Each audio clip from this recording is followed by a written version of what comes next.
Maraming creators ang nakakaranas nito. Nawala ng gana, tinatamad, gumawa ng content o iniisip, bakit pa ako magpo-push? Wala namang pakialam ang meta o algorithm. Kung ramdam mo yan, relax ka lang. Totoo yan, walang personal na galit o issue ang algorithm sa'yo. Wala ring epekto sa ibang creators kung titigil ka. Life goes on. Pero may dalawang bagay na gusto kong i-share sa'yo tungkol dito. Una, walang pakialam ang algorithm at meta na mag-quit ka. Totoo ito. Wala silang pakialam kung titigil ka. Wala rin silang pakialam kung mag-success o hindi.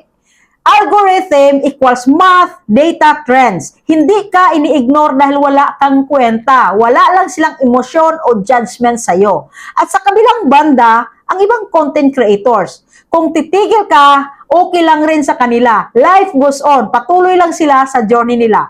So, ang punto dito, hindi ka kawala ni meta, ni algorithm at sa ibang content creator kung huminto ka. At yan ang katotohanan. So, bakit minsan gusto mong mag-quit? Normal lang mapagod o mawalan ng gana. Burnout sa paggawa ng content, pakiramdam walang appreciation, nakaka-frustrate ang reach at algorithm. Tandaan, hindi ka nag-iisa. Lahat ng content creators, kahit big names, nakakaranas din sila nito.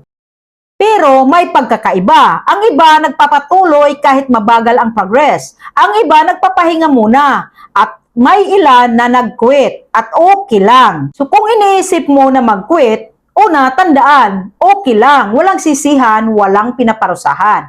Pangalawa, focus sa sarili mo, hindi sa algorithm. Algorithm won't judge you. Pangatlo, irespeto ang desisyon mo. Kung gusto mo magpahinga o lumipat ng direksyon, go ahead.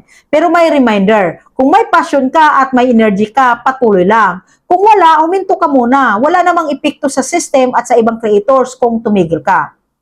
So ano na, quit ka na o ituloy mo pa? Comment mo sa baba at huwag kalimutan mag-like, follow, and share.